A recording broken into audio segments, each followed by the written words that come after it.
Hello my dear students, welcome back एनजीप Singh academy. स्वागत है आप सभी का। पिछले वीडियो में हमने बात किया था टेबल क्रिएशंस के बारे में कि हम माइस्क्ल कैसे स्टार्ट करेंगे और टेबल कैसे क्रिएट करेंगे। साथ ही साथ हमने ये भी जाना था कि हम डेटाबेस कैसे क्रिएट करेंगे। तो इन सारी चीजों के बारे में हमने डिस्कस किया था। आइए एक बार मैं रिकैप कराता हूं कि जो सबसे पहला काम हमें, जब कभी भी आप माइस्क्ल स्टार्ट करेंगे, सपोज कीजिए कि माइस्क्ल मेरा क्लोज कर देता हूं मैं एक बार, और मैं फिर से यहाँ पे माइस्क्ल वर्कबेंच स्टार्ट करता हूं। मैंने यहाँ पे लिखा माइस्क्ल कमांड लाइन क्लाइंट हमारा यहाँ पे स्टार्ट हो गया। अब इसके स्टार्ट होने के बाद आपका काम है, आप यहाँ पे पासवर्ड देंगे। जनरली पासवर्ड रूट रखा जाता है, मैं तो अपने सिस्टम पे रूट रख रखा हूं। आप देख लेना आपने अपने सिस्टम का क्या पासवर्ड किया था। अब क्योंकि स्क्रीन का साइज मुझे छोटा लग रहा है तो मैं इसके साइज को थोड़ा सा इंक्रीज कर देता हूं।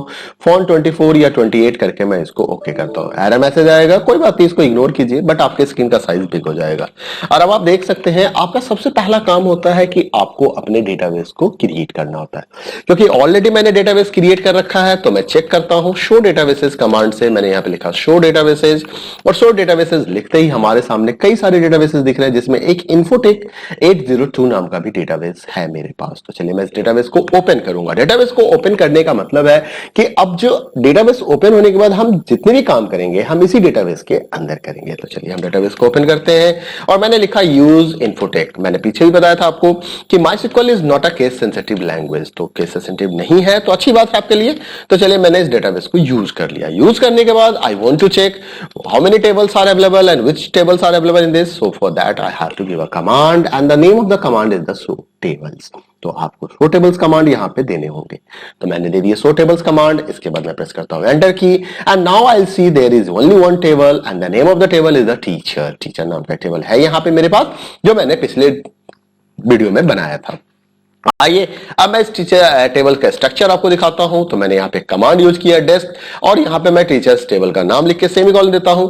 तो now I am able to see that the complete structures of this table. मैं थोड़ा सा साइज बिग स्क्रीन करता हूं so that it is visible properly to you all. अब देखिए यहाँ पे मैंने लिखा डिस्क टीचर। डिस्क का मतलब होता है डिस्क्राइब। डिस्क्राइब का मतलब हो गया कि मैं टीचर टेबल को डिस्क्राइब करके चेक कर रहा हूं कि इस टेबल के अंदर में क्या क्या कॉलम्स है। पहला हमारा हो गया फील्ड, फिर उसके data type, third null value लेगा नहीं लेगा, प्राइमरी की फॉरेन की है या नहीं है, डिफॉल्ट वैल्यूज क्या रहेंगे इसके बारे में बता रहा है। Extra is for the extra information, leave it, it is not related to your syllabus. अब यहां पे आप देख सकते हो कुछ कॉलम है, teacher ID, first name, last name, gender, salary, date of birth, department number. अब टीचर आईडी का जो डेटा टाइप है वो इंटीजर है, नल वैल्यू हम स्टोर कर सकते हैं। फर्स्ट नेम का डेटा टाइप varchar 20 है, नल वैल्यू स्टोर कर सकते हैं। लास्ट नेम varchar है, नल वैल्यू स्टोर कर सकते हो, और सबकी डिफॉल्ट वैल्यू आप देख सकते हो नल है। कैर और varchar दो तरह के डेटा टाइप हम कैरेक्टर इंफॉर्मेशन के लिए स्टोर करते हैं। अब कैर 1 का मतलब हो गया कि हम एक कैरेक्टर्स के इंफॉर्मेशन को ही यहां पे स्टोर करेंगे। आइए चलते हैं, देखते हैं कि आगे हमें क्या पढ़ना है। चलिए, तो अब आपने क्रिएट डेटाबेस कर लिया, टेबल्स भी क्रिएट कर लिया, डेटाबेस को चेक भी कर लिया, डेटाबेस को यूज भी कर लिया। तो यूज कमांड हमेशा ध्यान रखना है। कभी भी आपने अगर माइस्क्ल स्टार्ट करना है, स्टार्ट करने के बाद जब आपको अपने प्रोसेस को इस काम करना, मान लो किसी भी टेबल के ऊपर काम करना हो, तो वो टेबल कहीं ना कहीं किसी डेटाबेस में होगा, अगर आपका डेटाबेस पहले से बना रखा है तो। अगर ऐसा नहीं है तो आप डेटाबेस क्रिएट कर लीजिए, और क्रिएट करने के बाद आप इस काम को कर सकते हैं। ओके, तो चलिए देखते हैं उसके बाद क्या है। अब हमने यहां पे टेबल क्रिएट किया था, यही वही वाला है, और हम सारे अब आते हैं, हम बात करते हैं डेटाबेस कॉन्स्टेंट्स के बारे में। ये डेटाबेस कॉन्स्टेंट्स होते क्या है, क्या मतलब है। देखिए, कॉन्स्टेंट का मतलब होता है कंडीशन। क्या होता है कॉन्स्टेंट का मतलब? Condition, criteria, rules. तो कई बार आपको रिक्वायरमेंट होती है अपने डेटाबेस के ऊपर में कंडीशंस को अप्लाई करने की, ठीक है। तो यहां पे कंस्टेंट्स जो है वो कुछ क्राइटेरिया इस पे इन्फोर्स करती है कॉलम्स के ऊपर या टेबल्स के ऊपर, ठीक है।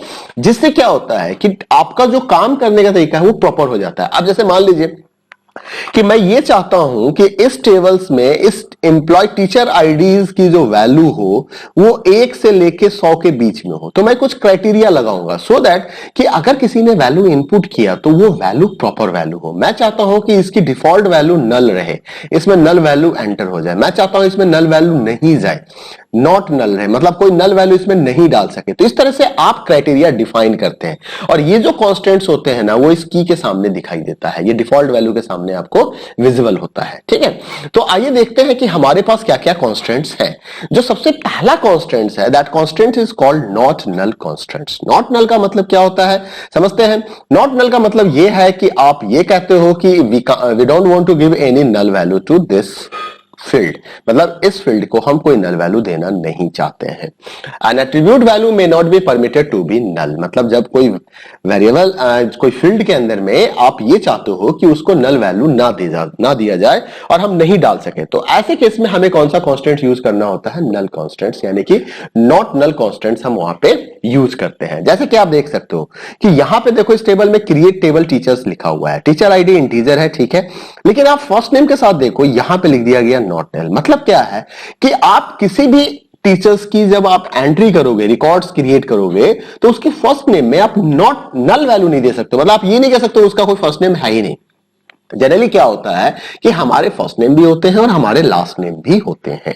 तो लास्ट नेम तो कई बार ऐसा देखा गया है कि मान लीजिए मैंने अपना नाम सिर्फ अंजीब ही लिखना है, मैं अंजीब सिंह नहीं लिखना चाहता हूं, तो मेरा पहला नाम तो अंजीब हो जाएगा, लास्ट नेम मेरा नल हो सकता है। तो ये पॉसिबिलिटीज है, बट ये जो पॉसिबिलिटीज होती है कि आप फर्स्ट नेम को ही नल कर दे और लास्ट नेम सिंह लिख दे, तो ऐसा नहीं होता है। तो इस चीज को हमने यहां पे क्या किया, नॉट नल कॉन्स्टेंट्स यहां पे अप्लाई हो गया, ठीक है।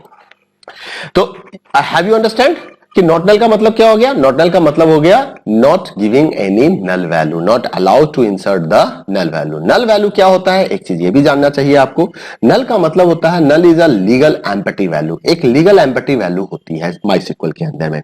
अगर आप कोई वैल्यू नहीं देना चाहते हैं, अगर आपने जीरो डाल दिया, अगर आपने स्पेस डाल दिया, तो इन सबको एज अ वैल्यू काउंट किया जाएगा, इसको एज अ वैल्यू ट्रीट किया जाएगा। तो अगर आप ये चाहते हो कि इसको एज अ वैल्यू ट्रीट ना की जाए, मतलब ये एम्पटी वैल्यू के तौर पे यूज किया जाए, तो for that purpose we are generally using the null value here. Okay, move on the next constant is the default. मैं आपको इन सब का यूज करके एक बार भी दिखाता हूं कि what is the use of the default. चलिए, डिफॉल्ट वैल्यू क्या है? कई बार क्या होता है कि you want to fix a value, जैसे आप चाहते हो कि सबकी बाय डिफॉल्ट सैलरी 40,000 हो जाए, आप चाहते हो कि बाय डिफॉल्ट जेंडर जो है वो मेल हो जाए, तो हम यहां पे क्या करेंगे, हम यहां पे डिफॉल्ट कांस्टेंट्स को यूज करेंगे। जब आप डिफॉल्ट कांस्टेंट्स को यहां पे यूज करोगे, तो डिफॉल्ट कांस्टेंट्स ये होगा कि जब कभी भी कोई नया रिकॉर्ड इंसर्ट होता है उस टेबल्स के अंदर में, तो ऐसे कंडीशंस में क्या होगी, उसकी डिफॉल्ट वैल्यू, मतलब if you are not giving the value, अगर आप कोई वैल्यू नहीं देते हो, तो उसकी डिफॉल्ट वैल्यू यूज हो जाएगी। If a user does not has not entered a value for an attribute, then default value specified while creating the table is used. समझ मेरी बात? मतलब जब आप डेटा नहीं प्रोवाइड करोगे उस पर्टिकुलर रिकॉर्ड के अंदर, उस पर्टिकुलर कॉलम के लिए, तो उसकी डिफॉल्ट वैल्यू यूज हो जाएगी।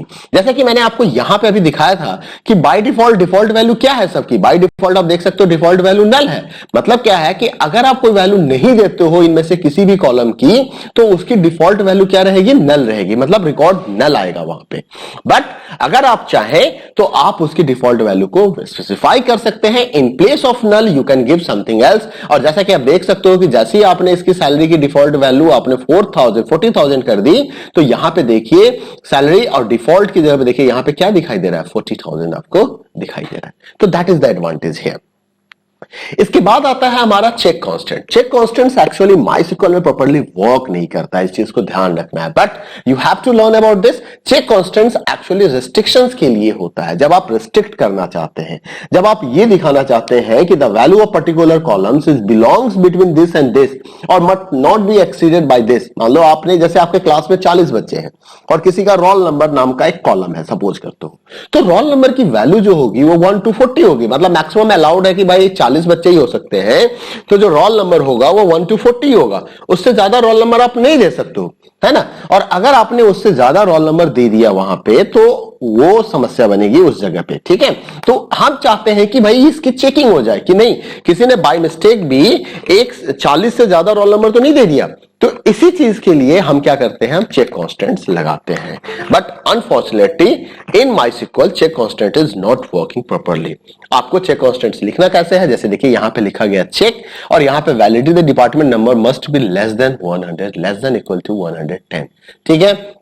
It's use to compare the two attributes also. हम एक रिलेशन के अंदर हम टू एट्रीब्यूट्स को भी कंसीडर कर सकते हैं कि भाई जैसे मान लो डिपार्टमेंट नंबर डिपेंड अपॉन किसी और कॉलम्स के ऊपर होगा, या कोई सैलरी जो है, या क्या कहते हैं, मान लो इसकी आपने दे दिए एचआरए डिपेंड अपॉन सैलरी होगा, तो आप इस तरह से उसके क्राइटेरिया को भी डिसाइड कर सकते हो। तो MySQL does not support check constants, although it will not give any error message if you avoid the check constants inside the column और इनसाइड द टेबल। ठीक है, तो ये हमारे कुछ कांस्टेंट्स हैं जिसके बारे में मैं आपको अभी करके दिखाऊंगा फटाफट। इसके बाद हम बात करते हैं की कांस्टेंट्स। की कांस्टेंट्स किसे कहते हैं? देखिए पीछे भी मैंने बताया था कि कांस्टेंट्स जो है जैसे प्राइमरी की, फॉरेन की, कंपोजिट की, ऐसे कांस्टेंट्स जो कीज के रूप में बिहेव करेंगे। तो सबसे पहला हमारा कांस्टेंट्स आता है प्राइमरी की। प्राइमरी की क्या होता है किसी भी टेबल का? प्राइमरी की का मतलब हो गया a column which having the capability to identify the records uniquely, मतलब जो रिकॉर्ड को यूनिक बनाता है। जैसे मान लीजिए आपका एडमिशन नंबर पूरे स्कूल में यूनिक होगा, तो किसी भी बच्चे का सेम एडमिशन नंबर नहीं हो सकता है। एक एम्प्लॉय की आईडी, अगर एक कंपनी के अंदर में कोई एम्प्लॉय काम कर रहा है और वहां पे 50,000 एम्प्लॉय है, तो each and every employee is having the unique ID and that's unique ID behave like a primary key. आपका Aadhaar number that is your unique ID, आपका PAN number that is your unique ID. तो ये एक ऐसे कुछ field से कुछ ऐसे वैल्यूज होते हैं जो यूनिक होते हैं। तो ठीक इसी तरह से टेबल्स के अंदर में भी हम क्या करते हैं, हम कुछ कॉलम्स को प्राइमरी की बनाते हैं। क्यों बनाते हैं? सो that it becomes the unique, records जो है वो यूनिक हो सके। अब जैसे यहां पे टीचर्स आईडी इंटीजर यहां पे मैंने लिख दिया प्राइमरी की, इसका मतलब ये हो गया प्राइमरी की लगाते ही आप क्या करते हो, अपने टेबल्स के ऊपर में दो कंडीशंस अप्लाई कर देते हो, उस कॉलम के ऊपर दो कंडीशंस अप्लाई कर देते हो। वो दो कंडीशंस क्या है? तो पहला कंडीशंस है उस कॉलम में नल वैल्यू नहीं जाएगी। Now that column will not contain the null value. पहला कंडीशंस तो ये आ जाता है because it is a primary key. Okay, second condition ये आ जाता है कि the value must be unique. The value must be unique means more than one record does not contain the same value. तो एक से अधिक रिकॉर्ड के पास सेम वैल्यू नहीं हो सकता है। समझ मेरी बात? तो ये हो गया हमारा प्राइमरी की। अब आता है कि प्राइमरी की हम दो तरीके से लगाते हैं, एक हमारा होता है कॉलम कांस्टेंट्स और एक होता है हमारा टेबल कांस्टेंट्स। तो जैसे कि यहां पे जो प्राइमरी की लिखा गया है just after the name of the column, yes name of the columns, उस डेटा टाइप के ठीक बाद, जैसे यहां पे आप देख सकते हो कि प्राइमरी की लिखा गया है, इसको फर्स्ट वे कहते हैं। ठीक है, और सेकंड वे होता है, कई बार क्या होता है कि आप के टेबल्स के अंदर में एक कॉलम प्राइमरी की तरह बिहेव नहीं कर सकते हैं, तब हम कंपोजिट प्राइमरी की का कंसेप्ट लाते हैं। मतलब more than one columns can work as a primary key, not individually, always together, always in combined form. मतलब आप उसको कंबाइन करके, उसको ऐड करके, दो कॉलम को मिला के आप यूनिक वैल्यू बनाओगे, तो उसके लिए हमें जरूरत होती है टेबल कांस्टेंट्स की। तो टेबल कांस्टेंट्स में क्या होता है कि कांस्टेंट्स की डेफिनेशन जो होती है वो लास्ट में की जाती है। जैसे देखिए टीचर आईडी हमारा पहला कॉलम हो गया, फर्स्ट नेम हमारा दूसरा कॉलम हो गया, लास्ट नेम हमारा तीसरा कॉलम हो गया, जेंडर हमारा चौथा कॉलम हो गया, सैलरी पांचवा है, डेट ऑफ बर्थ छठा है और डिपार्टमेंट नंबर सातवां। और इसके बाद देखिए इस लास्ट कॉमा के बाद, अभी तक पीछे आपने देखा तो वहां पे आप देख सकते हो कि इसके बाद क्लोज पैरेंथेसिस और सेमीकोलन आया था, इंटीजर के बाद यहां पे कोई कॉमा नहीं है, जैसा कि आप देख सकते हो। लेकिन because I am going to define the table constants, so for that you have to put a comma here and now write the name of the constants and the name of the columns separated by comma inside the parenthesis to represent to make a composite constants। ठीक है, तो आप इस तरह से इसको composite constants भी, composite memory की भी बना सकते हैं। तो चलिए हम इन सभी का एक बार एग्जांपल देखते हैं फटाफट। ठीक है, तो मैं एक टेबल क्रिएट करता हूं और उस टेबल के अंदर मैं आपको डिफॉल्ट, नॉट नल, इन सबको एक बार चेक करके दिखाता हूं कि कैसे आप डिफाइन करोगे और किस तरीके से आप काम करोगे। रिकॉर्ड इंसर्ट करना मैं आपको फर्दर बताऊंगा इस कांस्टेंट्स के साथ कि रिकॉर्ड कैसे इंसर्ट होगा, तो ये सारी जानकारी मैं आपको दूंगा। पहले चलते हैं, देखते हैं कि हम कांस्टेंट्स कैसे डिफाइन करेंगे। सपोज कीजिए मुझे एक कॉल टेबल बनाना है, मैंने एक टेबल लिखा क्रिएट टेबल, ठीक है, और टीचर 1 के नाम से मैं एक टेबल बना देता हूं टीचर 1। ठीक है, अब टीचर 1 और मैंने यहां पे ओपन पैरेंथेसिस दे दिया। अब पहला कॉलम मैंने बनाया टीचर आईडी, मैं इसका शॉर्ट में लिख देता हूं टीआईडी। ठीक है, और यहां पे मैंने डाटा टाइप दे दिया इंटीजर और मैंने यहां पे लिख दिया प्राइमरी की। ठीक है, इट्स ओके।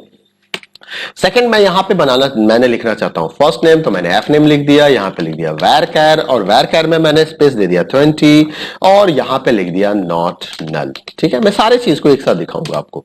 उसके बाद लास्ट नेम एल नेम लिख देता हूं, एल नेम में मैं कुछ नहीं देता हूं, इसका भी varchar 20 दे देता हूं और कोई कॉन्स्टेंट्स मैं स्पेसिफाई नहीं करता हूं। उसके बाद में आ गया जेंडर, जेंडर में आ गया यहाँ पे कैर, कैर लिख दिया 1 और यहाँ पे डिफॉल्ट वैल्यू में लिख देता हूं डिफॉल्ट, डिफॉल्ट और डिफॉल्ट में मैं इसको मेल कर देता हूं कि बाय डिफॉल्ट उसकी वैल्यू क्या होगी, मेल होगी। उसके बाद मैं लगाता हूं चेक कॉन्स्टेंट्स। तो मान लीजिए चेक कॉन्स्टेंट्स में मैंने यहाँ पे लिखा दिया सैलरी, सैलरी, सैलरी को मैंने लिख दिया डेसिमल, ओके डेसिमल, और यहाँ पे साइज दे दिया मैंने 10,2 और मैंने यहाँ पे लगा दिया चेक। चेक, चेक में क्या लिखना है, चेक, और यहां पे लिख देता हूं salary must be greater than 1000, 1000 से कम किसी की सैलरी नहीं होनी चाहिए। ठीक है, तो मैंने यहां पे चेक कॉन्स्टेंट्स भी यूज कर लिया। ओके, क्लियर है। चलिए तो इसी तरह से हमारा चेक कॉन्स्टेंट्स यूज होगा, हम कॉलम नेम देंगे और उसको कंडीशंस में लिखेंगे। इसके बाद हमारे पास आ जाता है नेक्स्ट कॉलम्स। नेक्स्ट हमारे पास क्या था, मैंने चेक भी यूज कर लिया, डिफॉल्ट, नॉट नल भी हो गया प्राइमरी की। तो इतनी सारे हमने कॉन्स्टेंट्स अभी देखे थे, ओके प्राइमरी की तक। और अब मैं इसको यहाँ पे कॉमा लगा चुका हूं, तो मैं क्या करता हूं, एक कॉलम और दे देता हूं डिपार्टमेंट नंबर। तो मैंने यहाँ पे लिख दिया डिपार्टमेंट नंबर और ये लिख देता हूं इंटीजर, और इसके आगे मुझे कोई कॉलम नहीं देने हैं और मैंने लगा दिया semicolon. Now we are going to check the structures of this table. तो मैंने लिखा डिस्क्राइब टीचर 1, टीचर 1 लिख के मैं सेमीकोलन देता हूं और मैं इसके स्ट्रक्चर्स को चेक करना चाहता हूं, फुल स्क्रीन कर देता हूं so that it is visible properly to you. अब मैंने टीचर्स आईडी में लिखा था प्राइमरी की, तो देखो टीचर आईडी में प्राइमरी की लिखते नल की वैल्यू क्या हो गई, यहाँ पे नो हो गई, मतलब आप नल वैल्यू नहीं दे सकते हो। की क्या है, ये प्राइमरी की है। डिफॉल्ट वैल्यू क्या थी, नल थी, बट नल जाएगी नहीं अब। उसके बाद फर्स्ट नेम में आपने क्या लिखा, नॉट नल, नॉट नल लिखा, तो देखो नल की वैल्यू क्या हो गई, नो, मतलब आप नल वैल्यू नहीं दे सकते हो। डिफॉल्ट वैल्यू अभी भी इसकी नल है क्योंकि आपने कोई डिफॉल्ट वैल्यू यहां पे बताया ही नहीं है। ठीक है, मल्टीपल कॉन्स्टेंट्स आप लगा सकते हैं। इसके बाद लास्ट नेम देखिए आपने, यहां पे नल वैल्यू अलाउड है, यहां पे अब जेंडर में देखिए, यहां डिफॉल्ट वैल्यू क्या आ गया इसका, मेल, क्योंकि आपने यहां पे डिफॉल्ट मेल लिखा था। चेक कॉन्स्टेंट्स आपको कहीं दिखाई नहीं देगा, उसका कोई इंपैक्ट इस स्ट्रक्चर में नहीं दिखाई देगा, बट जब आप एंट्री करोगे तो ये बाउंड करेगा कि सैलरी की वैल्यू ग्रेटर देन 1000 हो। But unfortunately in MySQL you are not able to check this. हाँ, किसी दूसरे आप डेटाबेस सॉफ्टवेयर में आरडीबीएस में जाओगे, वहां पे ये काम करता है, बट यहां माईसीक्वल में वो काम नहीं करता है। Is it clear to everyone? तो आज के लिए इतना ही है, मिलते हैं अगले वीडियो में फर्दर इंफॉर्मेशन के साथ और कुछ नए जानकारी के साथ कि टेबल की कॉन्स्टेंट्स कैसे बनाएंगे, डिफरेंशियल इंटीग्रिटी क्या होती है, इन सब के बारे में बात करते हैं। तब तक के लिए अपना ख्याल रखिए, बाय बाय, टेक केयर।